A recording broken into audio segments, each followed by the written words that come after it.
सास एलिस पहली बार बाघ का शिकार करने की कोशिश करती है। एलिस असल में अपने अनजान दामाद को चारे के रूप में इस्तेमाल करती है। एलिस एक पेड़ पर छुप जाती है और पूरा तमाशा देखती है। अचानक बाघ एक जाल में बुरी तरह फंस जाता है। एलिस नीचे कूदती है, बाघ पर चढ़ जाती है और वार करने लगती है। लड़ाई की ताकत पागलपन तक पहुंचती है। यह देखकर बैटमैन भी पीछे हट जाए। दरअसल एलिस आधुनिक दुनिया की टॉप एजेंट थी। एक मिशन में छोटी सी गलती पर हत्यारे के हमले के बाद सब अंधेरा हो गया। जब एलिस दोबारा अपनी आंखें खोलती है तो अचानक उसके 4 बेटियां और एक दामाद होते हैं। एलिस कुछ समझ पाती उससे पहले ही सबसे छोटी बेटी एक कटोरी दलिया लेकर आती है। एलिस उसे लेती है, लेकिन उसका शरीर बेहद कमजोर है। उसका हाथ फिसला और कटोरी गिर गई। छोटी बेटी घिसटते हुए माफी मांगने लगी। माँ, मुझे मार लो पर बेचो मत। बड़ी बेटी झुंझलाई। माँ ने सब जुए में हार दिया और अब भी दलिये की शिकायत कर रही हैं। दूसरी बेटी भी बोल पड़ती है कि अगर माँ ने बहनों को जुए के कर्ज चुकाने के लिए बेचने का इरादा रखा तो वह कभी माफ नहीं करेगी। उसी वक्त एलिस को आखिरकार एहसास होता है मरने के बाद एलिस एक क्रूर औरत के शरीर में आ गई है जो अपनी बेटियों को बेचने की योजना बना रही थी। बड़ा दामाद मार्क घुटनों पर गिरकर गिड़गिड़ाया कि वह मेहनती है और बहनों को संभाल लेगा। तभी एलिस को चक्कर आ गया। एलिस अपनी हथेली की ओर देखती है। आत्मा स्रोत की अंगूठी उसके साथ इस दुनिया में आ गई थी। एलिस सबको पहले खाना खाने के लिए कहती है।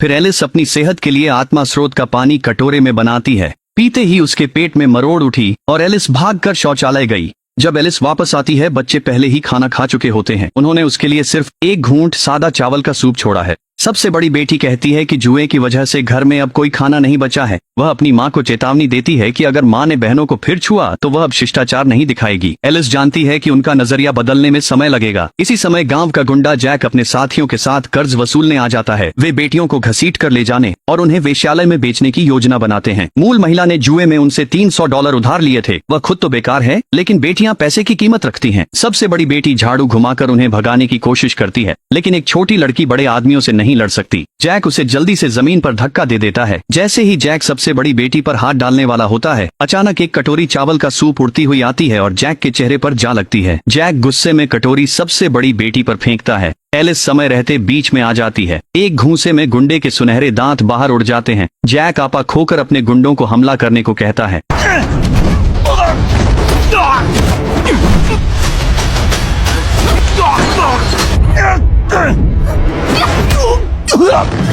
कुछ ही सेकंड में पूरा गिरोह घुटनों के बल गिरकर माफी मांगने लगता है। एलिस गुंडों से कहती है, अभी के अभी दफा हो जाओ। एलिस कहती है कि 2 दिन में वह खुद पैसे लेकर आएगी। $300 कोई छोटी रकम नहीं है। एलिस नहीं समझ पा रही कि वह इसे कैसे चुकाएगी। अगले दिन खाने के वक्त मार्क वापस नहीं आया। एलिस बेटियों से बोली, उसका इंतजार करो। दूसरी बेटी सोचती है कि माँ फिर से जीजा जी को तंग करना चाहती हैं, क्योंकि माँ ने यह नियम बनाया था कि दामाद मेज पर नहीं बैठ सकते। वह पूछती है कि माँ अब कौन सी पागल हरकत करने वाली है। एलिस पूछती है, तुम कब से अपनी माँ से इस तरह बात करने लगी हो। दूसरी बेटी झल्लाती है कि उसकी बेटियों को बेचने वाली माँ नहीं है। तभी मार्क काम से लौटता है। एलिस कहती है, आओ मेज पर खाना खाओ। मार्क एलिस की बात का गलत मतलब समझ लेता है। मार्क एक कटोरा उठाता है और बैठकर खाने की तैयारी करता है। एलिस तुरंत उसे रोक देती है। एलिस सबसे छोटी बेटी से कहती है, सबसे बड़े जीजा जी के लिए एक कुर्सी ले आओ। यह सुनकर सब लोग हैरान रह जाते हैं। दूसरी बेटी पूरी तरह से स्तब्ध दिखती है। क्या यह वाकई उनकी वही कठोर माँ है? सबको उसकी नीयत पर शक है। तभी माँ बोली, मार्क मेरे साथ पहाड़ पर चलो। बेटियों ने तुरंत विरोध किया। एलिस समझाती है कि उसे बस शिकार के लिए एक मजबूत आदमी चाहिए। एलिस उनसे कहती है, इतना घबराओ मत। मार्क खुद आगे बढ़ता है। मार्क कहता है कि वह माँ के साथ पहाड़ जाने के लिए तैयार है। एलिस जानती है छवि बदलना कठिन है और वह खुद को साबित करना चाहती है। जाने से पहले बड़ी बेटी मार्क को टोकती है, सतर्क रहो वरना माँ तुम्हें बिना बताए बेच देंगी। सामान पैक करने के बाद एलिस सभी को जल्दी चलने के लिए कहती है। सबसे बड़ी बेटी माँ को रोकती है। वह कहती है कि मार्क को ले जाना ठीक है, लेकिन माँ को लौटने का समय पक्का करना होगा। माँ वादा करती हैं कि वे अंधेरा होने से पहले लौटेंगी। पहाड़ पर पहुंचते ही एलिस बाघ के पैरों के निशान देखती है। वह तुरंत रस्सी का जाल लगाती है और मार्क को चारे के रूप में छोड़ देती है। मांस की गंध से बाघ जल्दी वहां आ जाता है। एलिस बाघ के जाल में फंसने का इंतजार करती है। वह पेड़ से कूदकर बाघ पर चाकुओं से वार कर उसे मार देती है। कमजोरी के कारण एलिस घायल हो जाती है और मार्क को बाघ ले जाने को कहती है। अंधेरे से पहले वे शहर पहुंचकर पैसे कमाते हैं। घर पर बेटियां बेचैन हैं क्योंकि मार्क अब तक नहीं लौटा। वे माँ को दोष देती हैं कि शायद माँ ने मार्क को बेच दिया। शहर पहुंचते पहुंचते अंधेरा हो जाता है। एलिस कहती है कि बाघ सबसे ऊंची बोली लगाने वाले का होगा। कोई व्यक्ति $100 की बोली लगाता है, एक और व्यक्ति इसे बढ़ाकर $150 कर देता है। एलिस अब और चुप नहीं बैठ सकती।